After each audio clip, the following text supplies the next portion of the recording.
কোন ফুরিয়ে করছিল কালাইন বলে 2 নম্বর লন্ডন, তাই কি তা জানে?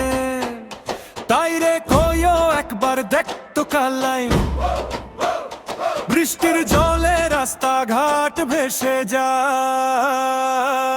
কাদা মেখে ঘরে ফেরে মানুষ, পায়ে পায়ে জমে হাহাকার, জানালায় দাঁড়ায় ভেজা চোখেও কি শোনে সেই আর তো না।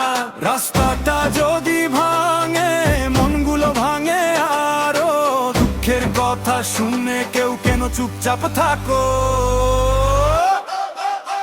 কালাইনের